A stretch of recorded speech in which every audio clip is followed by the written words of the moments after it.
하나님의 말씀 빌립보서 1장 1절과 2절 말씀 제가 봉독하겠습니다. 빌립보서 1장 1절과 2절 말씀입니다. 그리스도 예수의 종 바울과 디모데는 그리스도 예수 안에서 빌립보에 사는 모든 성도와 또한 감독들과 집사들에게 편지하노니 하나님 우리 아버지와 주 예수 그리스도로부터 은혜와 평강이 너희에게 있을지어다. 아멘. 이제 오늘부터 수요 밤 집회에 빌립보서를 이제 묵상해 가면서 강의를 해 가려고 이렇게 계획을 세웠습니다. 오늘은 그 첫날 순서로 바울이 이제 이 빌립보에 있는 성도들에게 또 감독과 집사들에게 보내는 편지에 인사하는 부분을 살펴보게 되었습니다. 빌립보서는 옥중서신이죠. 바울이 옥중에 있으면서 이 빌립보 교회를 향하여서 그들이 정성껏 보내어준 헌금에 대해서 감사하면서 빌립보 교회의 당면 문제들 여러 가지 끊임없이 그 닥치고 있는 이런 교회 안의 분열의 문제들 또 성도들이 염려하고 있는 여러 문제들에 대해서 마음에 두고 성도들에게 편지를 보내고 있습니다. 이 빌립보서 전체 주제는 저는 그렇게 생각을 해요. 예수 안에서의 기쁨이다. 예수 안에서의 기쁨. 보통은 복음과 기쁨이다 이렇게 이야기하는데 결국은 이 복음으로 말미암아 기쁨의 삶을 살도록 그렇게 이야기하고 있기 때문에 예수 안에서의 기쁨. 이 감옥 안에 있는 이 바울이 힘들고 어려운 그 상황이고 형편이지만 감옥 바깥에 있는 자들에게 오히려 기뻐하라고, 항상 기뻐하라고, 그럼에도 불구하고 기뻐하라고, 어떤 형편에서든지 기뻐하라고 이렇게 이야기해 주고 있는데 그 배경에는 복음이 있죠. 그 배경에는 예수 안에 있는 그 기쁨을 이야기하고 있습니다. 그래서 빌립보서의 전체 주제를 우리가 항상 마음에 담고 토막토막 이렇게 그 구절을 읽어 나아갈 때 묵상을 해야 되겠습니다. 예수 안에서의 기쁨이다. 오늘 첫 대목은 이 편지 형식이니까 당연히 인사를 하고 있죠. 편지를 보내는 자가 누구에게 편지를 보내는지 이 편지 이 서식을 따르죠. 이 바울은 자기를 소개할 때에 그리스도 예수의 종이라고 그렇게 자신을 소개하고 있고 이 편지의 수신자들이 빌립보에 사는 모든 성도들 또한 감독들과 집사들이라고 하는 사실을 밝혀두고 있습니다. 그러면서 하나님 우리 아버지와 주 예수 그리스도로부터 은혜와 평강이 너희에게 있을지어다 이렇게 인사를 하고 있습니다. 자, 저는 오늘 이 인사 부분에서 세 가지의 단어에 주목하여서 말씀을 좀 살펴보려고 이렇게 마음먹습니다. 첫 번째는 종이다. 그리스도 예수의 종. 두 번째는 은혜. 세 번째는 평강. 이 세 가지 제목에 유의하여서 말씀을 보고자 합니다. 이제 바울이 자기 자신을 예수 그리스도의 종이라고 소개를 합니다. 종이라고 하는 것은 이제 철저히 자기는 없는 거죠. 자기 자신은 없다. 그저 주인의 소유물이죠. 이제 지금 이 바울 당시 혹시는 고대 사회에 이 종의 신분이 되는 것은 뭐 여러 가지가 있겠지만은 대표적으로는 두 가지죠. 하나는 전쟁에서 이제 포로로 잡아온 자들, 이들을 이제 노예 삼고 종 삼는 일이 있습니다. 또 한 가지는 이제 빚으로 말미암아 돈에 팔려온 자들이죠. 그들은 자신이 그저 하나의 인격체로 대접을 받는 것이 아니고 노동력을 제공하는 자, 주인 위에서 존재하는 자로 있을 뿐이에요. 그래서 철저히 주인의 소유물이다. 자신의 주권, 인권, 어떤 권리도 주장할 수 없는 사람이죠. 자신의 소유도 없습니다. 심지어는 자신의 시간도 없는 것이고 자신이 낳은 자식도 자신의 것이 아니고 주인의 소유예요. 주인이 맘만 먹으면은 이 종을 다른 사람에게 팔아 넘길 수도 있고 이 자식만 또 다른 사람에게 팔아 넘길 수도 있고 그렇습니다. 이렇게 종은 철저히 주인의 소유물로 인정되어지고 있는 시대입니다. 그러기에 이 종은 자기 인생을 자기 마음대로 살지 못하는 사람이에요. 자기가 하고 싶은 것을 하지 못합니다.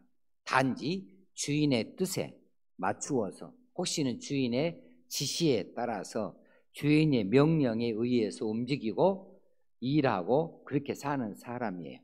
철저히 주인에게 복종해야만 하는 이런 존재이고 그런 입장이지요. 바울이 그리스도의 종이라 했으니 바울이 그리스도 앞에서 이런 신분이다. 그러면 예수 그리스도가 언제 바울을 종으로 삼았던가? 그런 적은 없어요. 바울아, 너는 이제부터 내 종이다. 너는 네 자신이 아니다. 내가 시킨 대로만 해야 된다. 그런 적은 없지만 바울 스스로가 자기 자신은 이제는 그리스도로 말미암아 사는 존재다. 이제는 그리스도에 의해서 사는 존재이다 라고 자기 자신을 그렇게 그리스도 일꾼으로 말하고 있고 그것을 자랑스럽게 여기고 있어요. 바울이 과거에는 죄의 종노릇했던 것을 깨달아 알았습니다. 종은 종이었는데 어느 쪽의 종이었냐면은 죄의 종이었다. 그런데 죄의 종노릇하던 자기 자신을 예수 그리스도께서 이제 십자가에서 대신하여 죄값을 치르시고 자기를 사셔서 그리스도의 소속으로 삼아 주셨다. 그리스도의 것이 되게 해 주셨다고 하는 것이지요. 그러기에 바울은 나는 이제 그리스도께 속했다. 이제는 죄에 속한 자가 아니고 그리스도께 속해 있는 자이고 이제는 죄의 소유물이 아니고 사탄의 소유가 아니고 나는 그리스도의 소유가 되어졌다. 이전에는 내가 내 마음대로 살았지만은 그래서 죄를 저질렀지만은 이제는 내가 내 마음대로 사는 사람이 아니고 그리스도의 이 일에 수종되는 일꾼이 되어졌다. 그래서 바울은 자기 자신을 그리스도 예수의 종이라고 자랑스럽게 그렇게 표현하면서 동시에 빌립보 성도들에게는 이제 바울 자기 자신을 겸손하게 낮추는 그런 자기 자신을 소개하고 있는 겁니다. 바울이 지금 여러 지역에서 예수의 사도로서 일했고 여러 곳에서 복음을 전하고 교회를 세우고 지도자로 인정을 받고 그렇게 쓰임을 받았지만 그런데 자기 자신을 그리스도의 종이라고 그렇게 스스로 낮추어서 이야기함으로 빌립보 성도들에게 크게 위로를 주고 있는 내용이지요. 이 대목에서 우리가 우리 자신들을 한번 살펴보면 좋겠어요. 바울만 그리스도의 종입니까? 아니면 오늘날 이제 뭐 신학을 하고 또 목사가 되어지고 전도사가 되어지고 그리고 선교사가 되어지고 또 혹시는 전도자가 되어지고 이렇게 사역을 하는 사람만 그리스도 예수의 종이냐? 그게 아니고 우리 모두 다 그리스도의 종인 줄로 믿습니다. 우리 모두 다 종이죠. 우리가 과거의 어둠의 자식에서 이제 빛의 자녀로 바뀌어주는 순간에 우리 신분이 바뀌었어요. 예수 그리스도를 십자가에 못 박아서 죽게 하심으로 그 피값으로 하나님께서 우리를 죄로부터 사셨습니다. 우리를 사셔서 하나님의 자녀로 이렇게 인정해 주시고 그 아래에 두셨기 까닭에 우리는 마땅히 우리 스스로를 낮추어 우리는 그리스도 예수의 종이다 이렇게 말할 수 있어야 되겠습니다. 이제는 우리가 예전에 시간을 내 마음대로 쓰는데 내 마음대로의 시간이 아니고 이제는 하나님의 뜻에 맞추어서 쓰는 시간으로 바꾸어야 될 사람들이고, 이전에는 내 마음대로 내 법대로 내가 생각한 대로 이렇게 내 인생을 내 마음대로 살았지만은 이제는 그것이 죄악된 행실인 줄 알아서 그렇게 살지 아니하고 하나님의 뜻이 무엇인지, 하나님께서 내게 기대하는 것이 무엇인지, 하나님께서 내게 맡긴 일들이 무엇인지를 살펴가면서 그 일에 우리가 철저하게 수종드는 사람으로 철저히 복종하여 사는 사람으로 살게 되어지니까 우리는 그리스도 예수의 종이 되어줄 수 있는 거죠. 이제 이전에는 우리가 세상의 법대로 살았지만 이제는 우리가 하늘의 법으로 사는 사람이에요. 그러니 이제 예수 그리스도의 법으로 사는 자이다. 그러니 이 그리스도 예수의 법으로 사는 자이니까 예수 그리스도의 종 된 인생을 살 수 있어야만 하겠습니다. 우리는 그렇게 하나님 앞에서도 우리 자신을 그렇게 낮출 수 있어야 되고, 또 우리 서로 간에 그렇게 자기 자신을 낮추면서 나는 그리스도의 종으로 삽니다 이렇게 말할 수 있어야 되는 줄로 압니다. 이전에 이제 바울이 탕자처럼 살았고, 혹시는 요나처럼 살았고, 혹시는 고멜처럼 그렇게 타락한 삶을 살았을지라도 이제는 하나님께서 불러주시어서 예수 그리스도를 통하여 새로운 삶을 살게 되어졌습니다. 그래서 주님이 다메섹 도상에서 불러주셨습니다. 그 음성을 들었습니다. 그래 바울이 변화되어지고 그리스도인 되어지고 복음의 사람 되어지고 그리스도의 종이라고 스스로를 말할 수 있게 되어졌습니다. 이제 바울이 불순종한 삶을 살았고 혹시는 방황하던 삶을 살았다고 한다면 이제 주님의 따뜻한 손길에 의해서 이제 복음의 사도로 쓰임을 받게 되어졌으니 이제 바울이 자신의 생명을 바쳐서 이제 이 복음의 사도로 일을 하게 되어졌습니다. 방탕한 고멜 같은 이런 삶을 이전에 살았을지라도 다 용서하시고 이제 바울이 죽도록 주님을 위하여 충성하는 이런 그리스도의 종으로 삶을 살게 되어졌으니 이것이 바울만의 일이 아니고 여러분과 저의 일이다, 우리의 일이다, 우리가 그리했다 하는 것을 복음성가 67장을 불러보면서 그렇게 같이 한번 고백해 볼 수 있으면 좋겠습니다. 탕자처럼 방황할 때에도 예수님은 하나님은 애타게 기다려 주시었습니다. 두드러는 음성으로 우리 마음을 녹여 주시었습니다.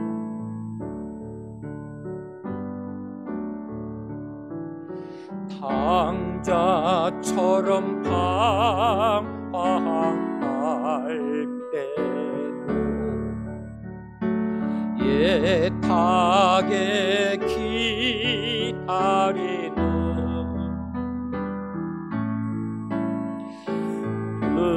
그들은 주님의 음성에 내 마음을 녹이셨네.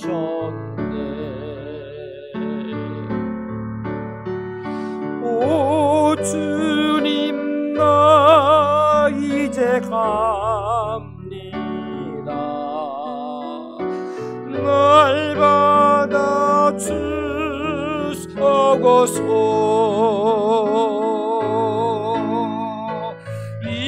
이제는 주님만 위하여 이 몸을 바치리라.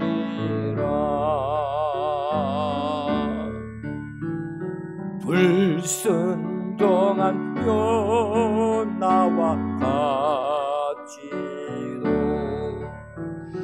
방황하던 나에게 너 그런 주님의 용서가 내 마음을 녹이셨네.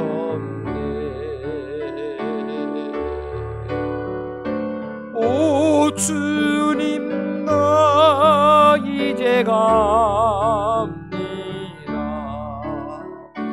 날 받아 주소서.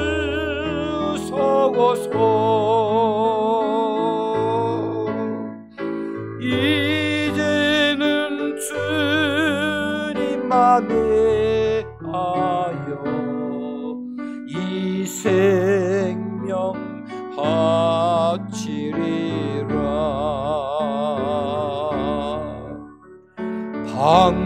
방탕한 고멜과 같이로 방황하던 나에게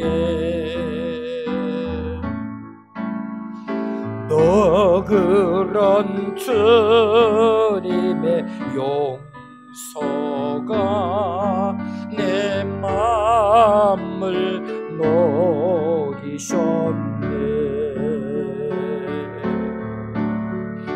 오 주님, 나 이제 갑니다.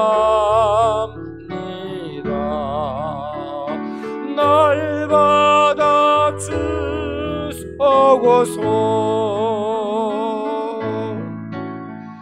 이제는 주님만 위하여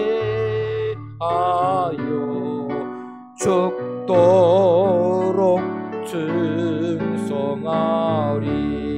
이제는 주님만 위하여, 이제는 주님만 위하여 이 몸을 바치리라. 이 생명 바치리라.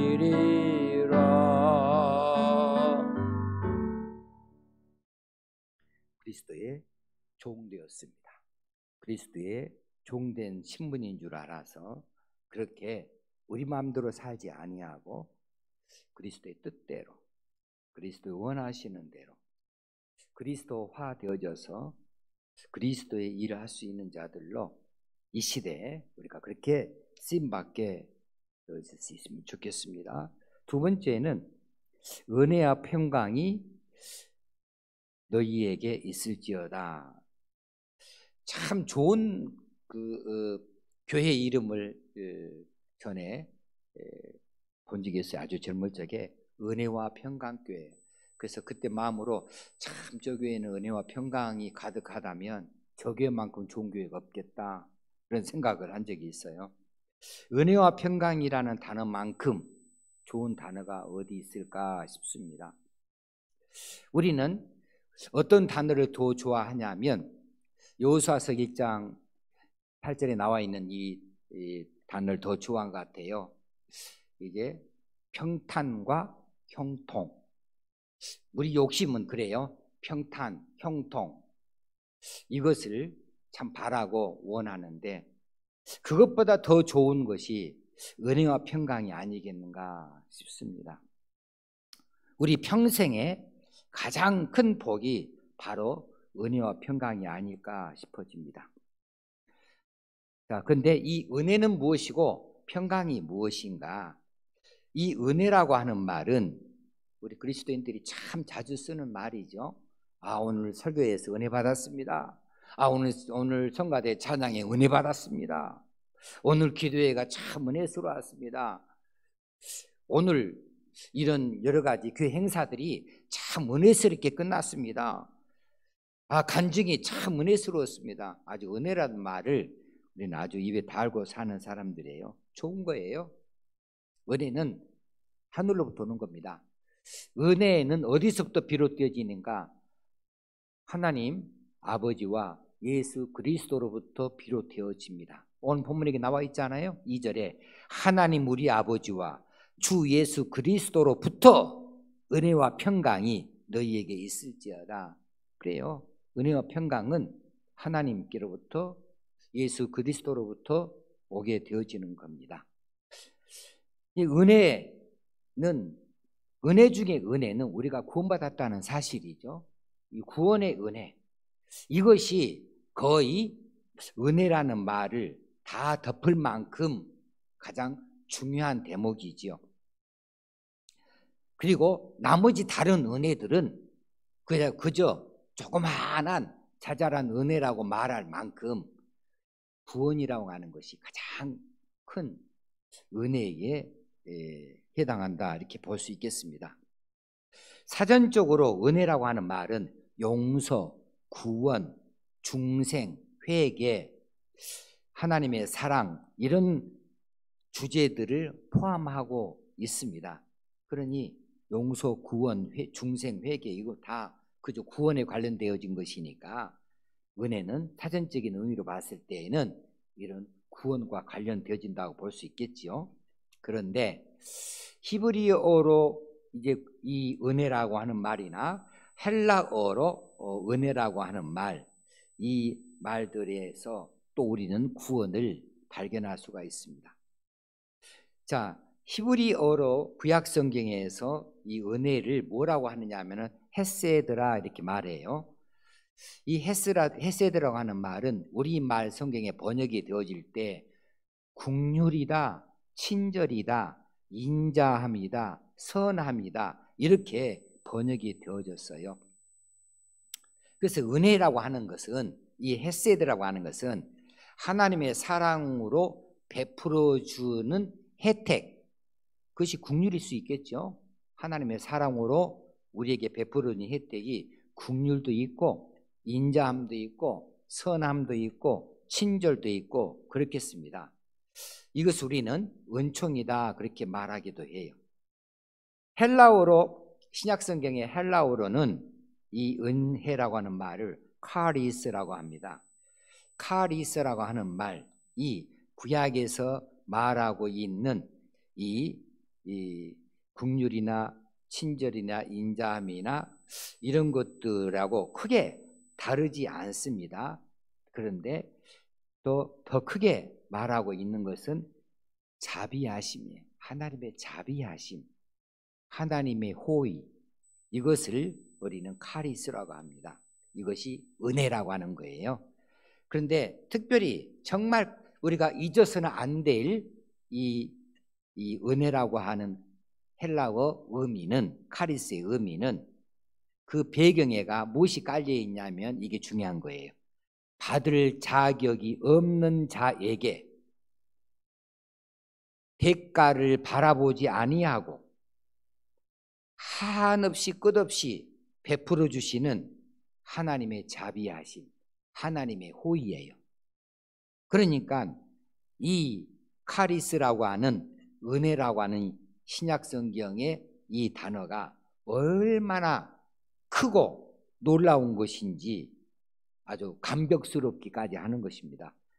도무지 받을 자격이 없어요. 하나님께로부터 이런 사랑을 받을 자격이 없고 하나님의 호의를 받을 자격이 없어요. 하나님의 자비를 받을 자격이 없어요.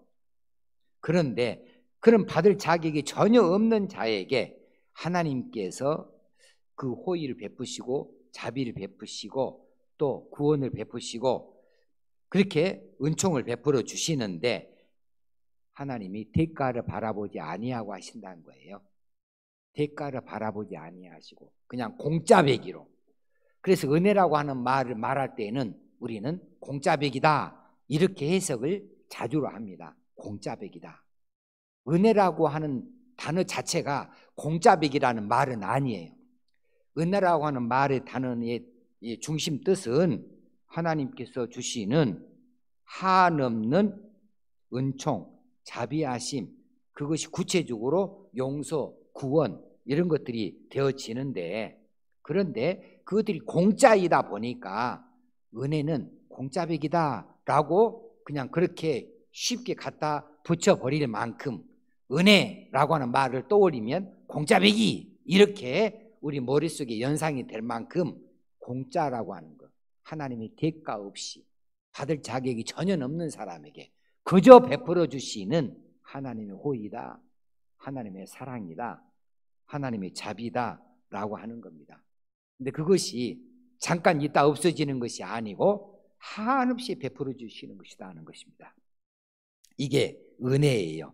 그래서 성경에서 은혜를 여러 군데에서 많이 이 말씀을 하고 있는데, 그 가운데 로마서에서는 특히 값 없이라고 하는, 아까 말한 공짜백이라고, 에베소서 1장에서는 거저 주시는 은혜, 이렇게 해서 공짜백이라고 하는 것을 강조해 주고 있습니다. 로마서 4장에서는 일을 아니했을지라도, 그래서 어떤 대가를 바라보지 아니하고 주신 것으로 이렇게 보여지고 있는 것이지요. 자, 하나님이 우리에게 은혜를 베풀어 주실 때 한없이 베풀어 주신다. 시편 37편에서 하나님 베풀어 주신 은혜는 한이 없다고 이야기를 해요. 그것을 조금 바꿔 말하면 무궁하다, 끝이 없다라고 그렇게 은혜의 분량을 이야기해 주시고 있습니다. 하나님께서 우리에게 은혜를 베풀어 주신 것이 많지요. 많이 있습니다. 첫째로는 우리를 택해 주셨습니다. 두 번째는 구원을 베풀어 주셨습니다. 세 번째는 우리에게 의롭다고 인정해 주셨습니다. 그리고 죄사함을 받게 해 주셨습니다. 그리고 하나님 보좌 앞에 나아갈 수 있게 해 주셨고, 그리고 하나님 나라의 백성으로 살게 해 주셨습니다. 이런 모든 것들이 하나님의 은혜로부터 우리에게 부어진 것이니까 이것만큼 큰 것이 어디 있고 이것만 가치 있는 것이 어디 있을 수 있겠습니까? 그런데 이것들을 공짜로 받았다는 거예요. 아무런 받을 자격이 없는데 그저 받았다. 바울이 그 때문에 그래서 감격을 하고 있는 거죠. 바울은 자신이 구속받은 것, 죄사함 받은 것, 그리고 자신을 이방인을 위한 사도로 삼으셔서 이제 여러 지역에 나아가서 복음을 전할 수 있게 해주신 것, 그리고 여기까지 인도해 주신 것에 대해서 바울이 그것을 믿고 그것을 은혜로 여겼다는 사실이죠. 그래서 바울이 자꾸 말하는 은혜 가운데 나의 나된 것은 다 하나님의 은혜라, 나의 나된 것은 다 하나님의 은혜로라, 이렇게 말하기도 했던 거죠. 바울은 자기 자신은 아무 공로가 없다는 거예요. 그래서 다 은혜라고 하는 거죠.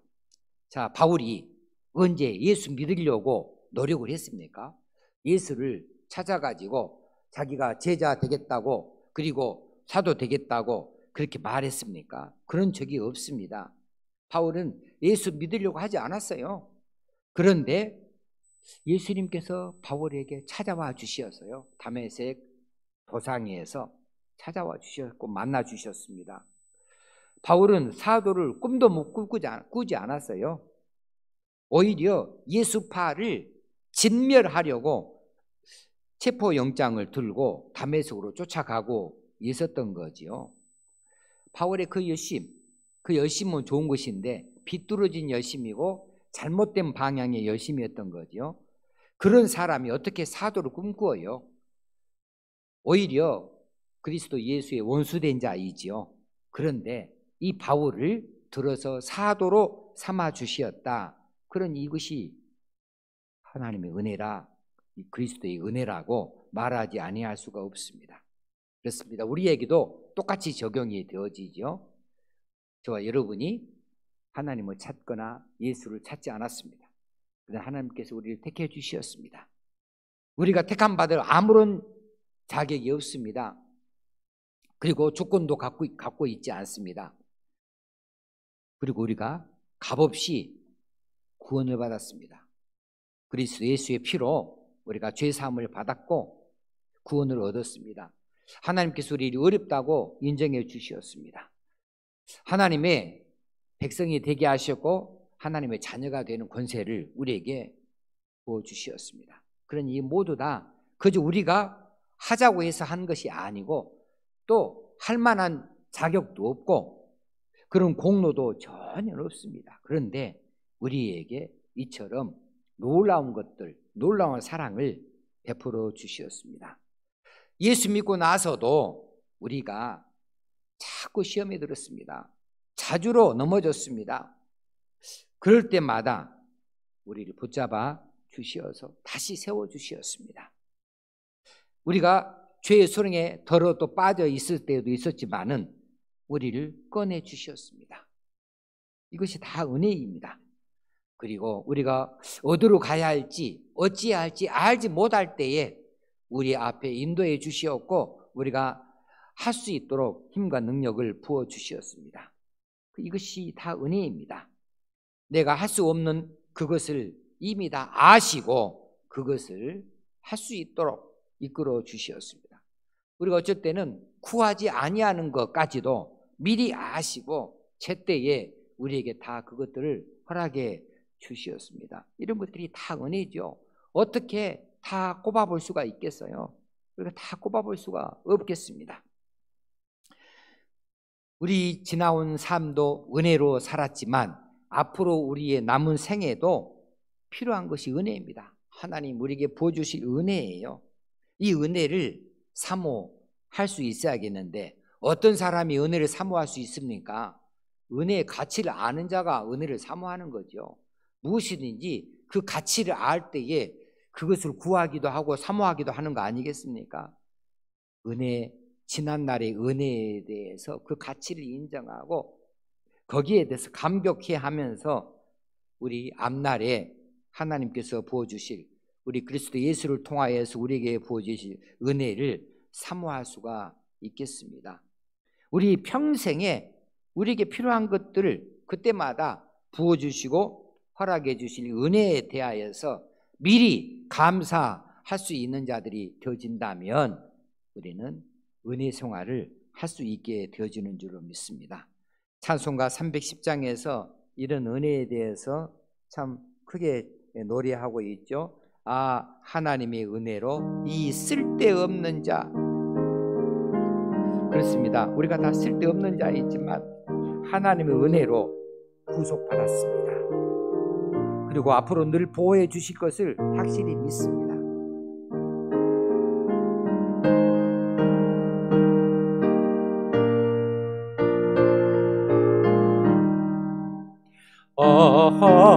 하나님의 은혜로 있을 데 없는 자 왜 구속하여 주는지 난 알 수 없도다.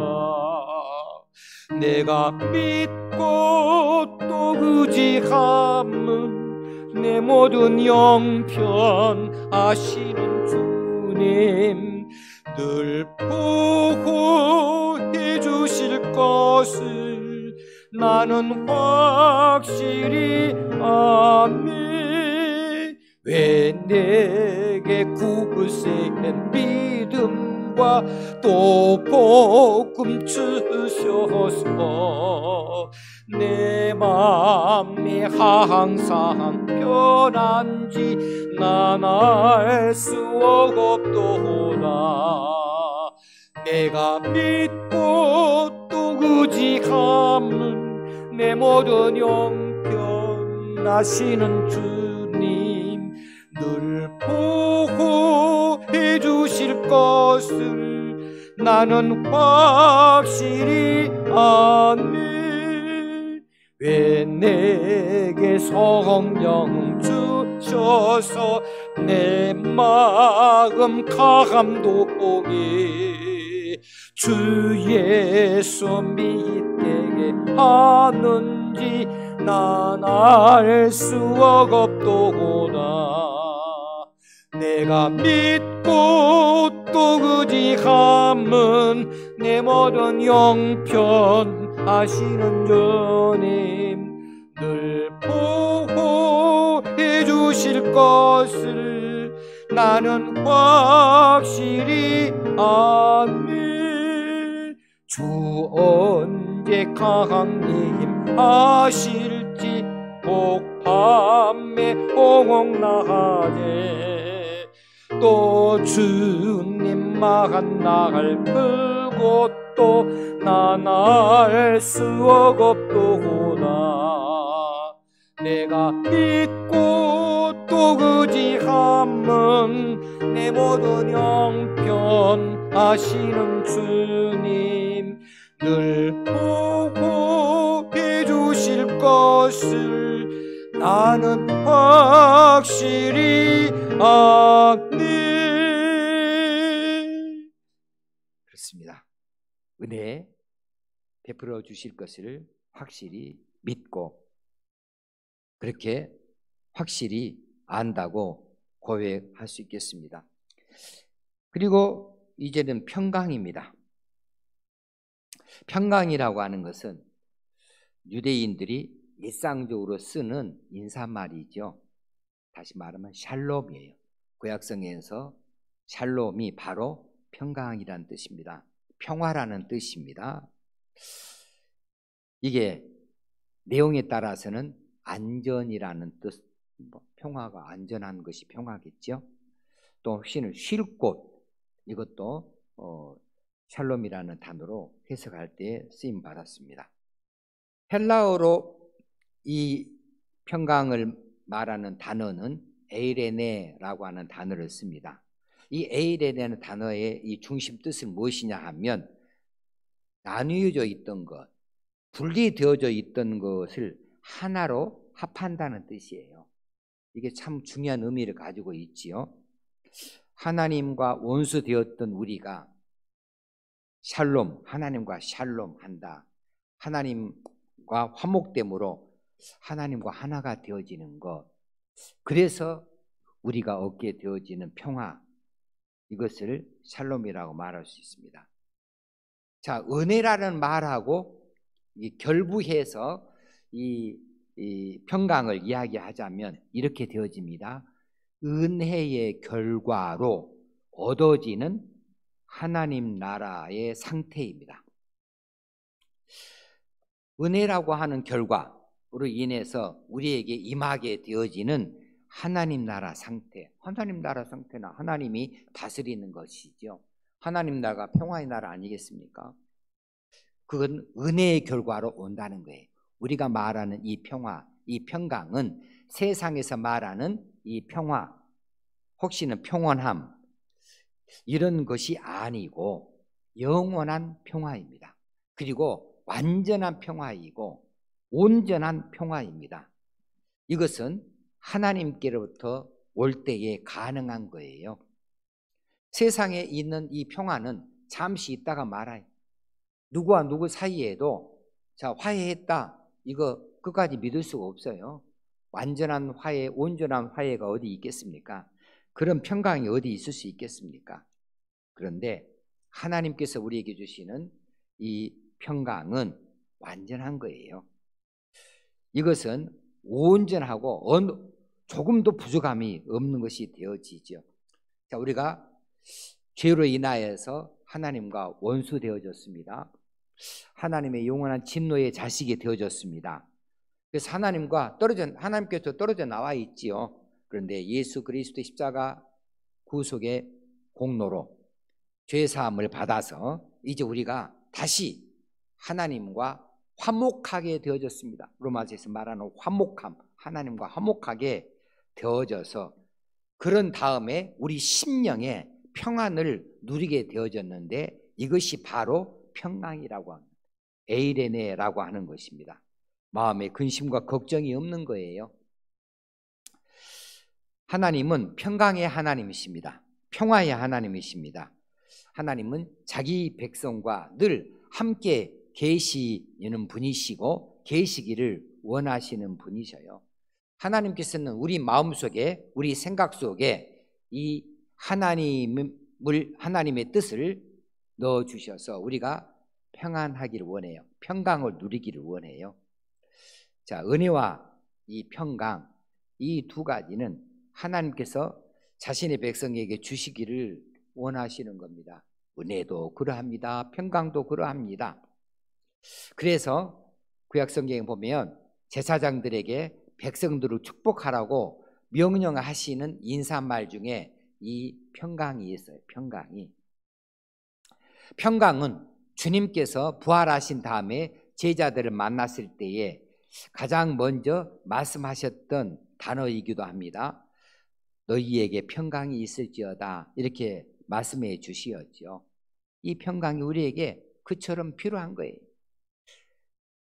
은혜와 평강, 하나님 아버지와 주 예수 그리스도로부터 말미암아 우리에게 오게 되어지는 이 두 가지 이 복들이 얼마나 놀라운 것인가, 얼마나 큰 것인가. 이 두 가지만 가지면은 우리가 다른 것을 무엇을 더 바라볼 수 있겠어요?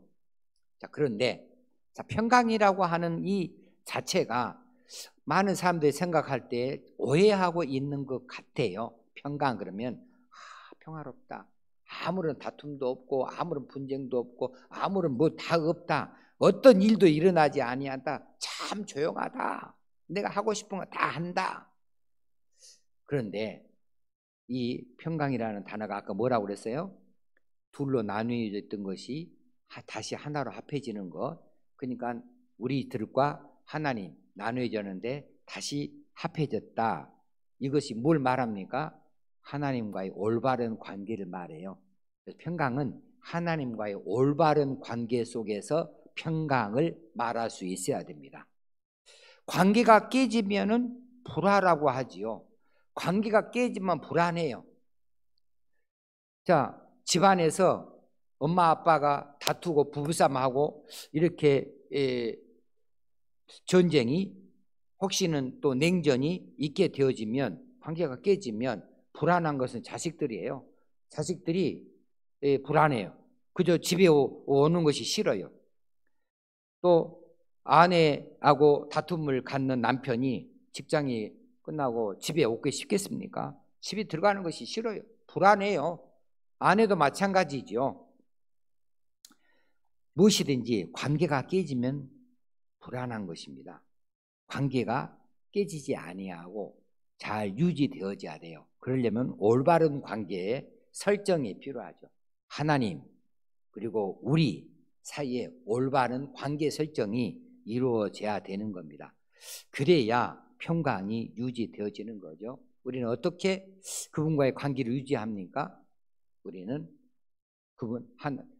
하나님은 목자시고 우리는 그분의 양이다. 혹시는 그분의 뜻과 그분의 계명 아래에 사는 자들이다. 하나님의 뜻 안에 있는 자들이다. 이렇게 관계가 분명해야 돼야 됩니다. 여러분은 지금 하나님과의 관계가 어떠하십니까? 가슴에 손을 얹고 눈을 감고 한번 묵상을 해볼 일이에요. 나는 하나님과의 어떤 관계이냐? 하나님을 떠나 있는 것이 아니냐? 하나님 뜻을 내가 존중히 여기는가? 하나님과의 나와의 관계가 불안한 관계는 아닌가? 이것을 살펴봐야 됩니다. 왜냐하면 굉장히 중요하기 때문에 그래요. 공연히 평강 이렇게 외칠 일이 아니다고요. 우리가 그냥 주는 평화 막힌담을 하셨네 이렇게 노래한다고 평화가 있는 거 아니고 평강이 이루어지는 거 아니에요. 그저 십자가를 바라보면서 주님 나를 위해서 십자가 지셨네, 그래서 내가 하나님의 자녀가 되었네, 하나님과 화목하게 됐네, 이렇게 말한다고 그렇게 되는 것이 아니죠. 구체적인 실천 사항이 있어야 되죠. 구체적인 우리의 삶의 현장에 나타나는 것들이 있어야 되겠다는 거예요. 하나님과의 관계가 어떠한가? 이 관계가 정상적인 분들, 올바른 관계에 들어있는 분들은 세상이 아무리 시끄러워도 평강을 누릴 수가 있습니다. 왜냐하면 하나님과 가깝기 때문에, 하나님의 그 따뜻한 날개 아래 있기 때문에, 자신 있는 것을 알기 때문에 그렇습니다. 우리가 예수 안에 산다, 예수 안에 있다, 그래야 마음이 평안할 수가 있겠죠. 그럼 예수가 어디 계십니까? 지금 이 시대에 예수를 어디서 찾을 수 있습니까? 그냥 예배당에 오면은 예수 안에 있는 겁니까? 예배 자리에 앉아 있으면은 예수 안에 있는 겁니까? 예수 안에 있는 사람은 그 말씀 안에 있는 자이죠. 그 말씀 안에 있는 자, 그 사랑, 그분을 사랑한다고 고백할 수 있는 자여야 됩니다. 하나님을 사랑하십니까? 이것은 하나님과 관계를 물어보는 이야기예요. 베드로에게 예수님께서 3차례 네가 나를 사랑하느냐 물어보셨을 때에 이것만큼 가슴 찔리는 질문이 어디 있어요? 제가 그 대목을 읽으면서 생각해 볼 때 그랬어요. 누군가가 내가 사랑하지 않는 사람이 나한테 물어봅니다. 목사님 저 사랑하십니까? 그럴 때 거짓말은 못하겠고, 그렇습니다. 내가 당신을 참 사랑합니다. 하나님이 아십니다. 이렇게 대답하려면 이건 보통으로 어려운 대답이 아니에요. 차라리 목사님 100만 원만 꽂으세요. 이게 훨씬 쉬운 질문이에요. 나를 사랑하십니까? 할 때 내가 대답할 때 사랑한다고 대답하기가 100만 원 꽂기보다 더 힘들다고요. 우리가 하나님께서도 질문을 받습니다. 네가 나를 사랑하느냐 할 때에 그렇습니다. 하나님, 내가 하나님을 사랑합니다. 주님, 그렇습니다. 내가 주님을 사랑하는 줄 주님이 아십니다. 이쯤 서슴없이 대답할 수 있다고 한다면 올바른 관계라고 말할 수 있겠죠. 사랑한다면 어떻게 해야 돼요? 그분이 자꾸 생각나야 돼요. 그렇죠. 그분과 사랑하는 사람과 함께하는 시간을 자꾸 가지려고 하는 거예요. 사랑하는데 뭐. 하나님과 올바른 관계, 주님과 올바른 관계, 그 아래에서 우리 심령 안에 평안이 깃들게 되어져 있고 평강을 얻을 수가 있겠습니다. 자, 바울이 빌립보 교회 성도들에게 편지를 보내면서 자신을 이렇게 좀 소개했고 그들을 위하여서 은혜와 평강을 빌어주고 있습니다.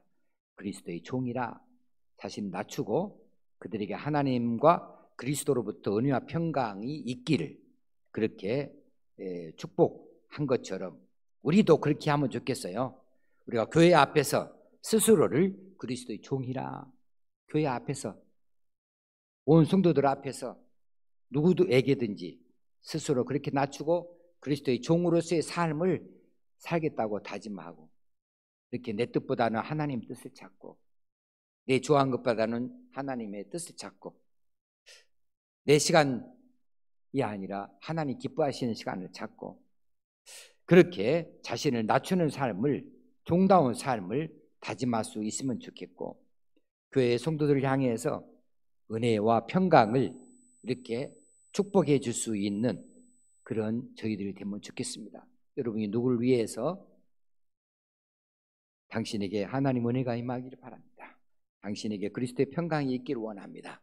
이렇게 말해주고 또 그들을 위해서 중보기도할 때에 그렇게 은혜와 평강을 말해줄 수 있다면 얼마나 좋겠습니까?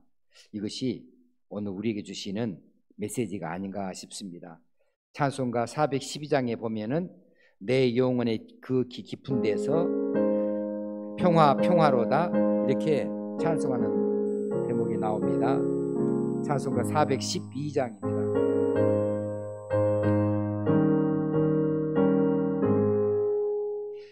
내 영혼의 그 깊은 데서 맑은 가락이 울려나네. 하늘 곡조가 언제나 흘러나와 내 영혼을 보이사네.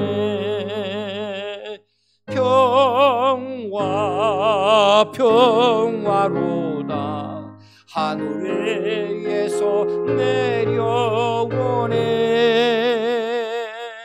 그 사랑의 물결이 영원토록 내 영혼을 덮으소서.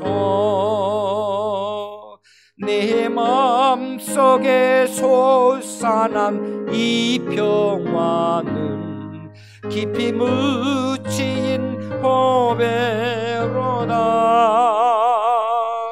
나의 보화를 캐내어 가져갈 자 그거 아무도 없으리라.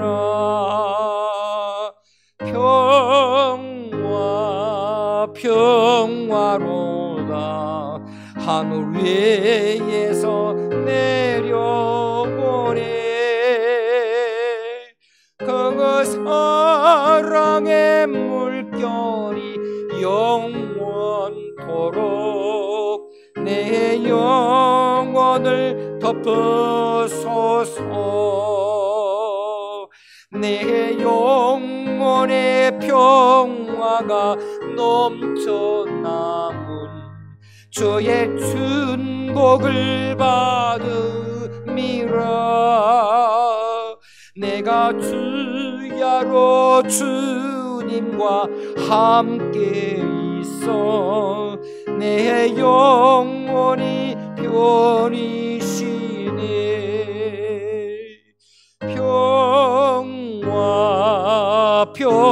평화로다. 하늘 위에서 내려오네. 그 사랑의 물결이 영원토록 내 영혼을 덮으소서. 이 땅의 험한 길 가는 동안 참된 평화가 어디 있나. 우리 모두 다 예수를 친구 삼아 참 평화를 누리겠네.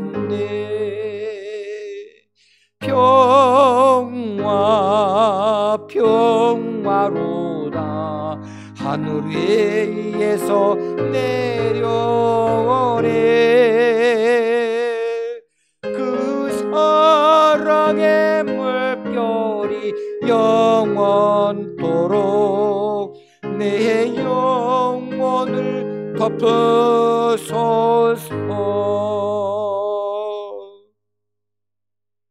하나님 아버지, 은혜와 사랑을 감사합니다. 오늘 우리를 모이게 하시고 이 말씀을 듣게 하시니 감사합니다. 은혜와 평강이 우리 삶의 현장에 결코 끊어진 이유 없이 늘 항상 있게 될 줄로 믿습니다. 이 놀라우신 사랑을 받았습니다. 우리가 은혜와 사랑을 입고 평강을 누릴 수 있기를 바랍니다. 동시에 우리가 그리스도의 예수의 종으로 살기도 원합니다. 이제 우리가 우리 스스로 사는 것이 아니라 그리스도 예수로 말미암아 사는 저희들이 되었으니 그리스도 예수의 뜻대로 뜻을 이루어드리는 삶을 살 수 있게 되어지기를 간절히 원합니다. 더욱 겸손함을 주시옵소서. 더 큰 사랑을 베풀 수 있게 하여 주시옵소서. 오늘 또 우리 기도하는 일들마다 우리 하나님이 들으시고 응답하여 주시며 이제 우리 9월 달에 말씀의 주제를 가지고 우리가 기도하고 또 말씀을 부지런히 살피기를 원하고 묵상하기를 원하오니 말씀하여 주시옵시고 말씀에 빛을 던져 주시옵소서. 말씀에 큰 뜻을 바라볼 수 있게 하여 주시옵소서. 그리고 계속되어지는 이 어려운 시대를 우리가 잘 믿음으로 견뎌 나갈 수 있는 자들이 되게 하여 주시옵소서. 우리 주님 예수님의 이름으로 감사하며 기도드리옵나이다. 아멘.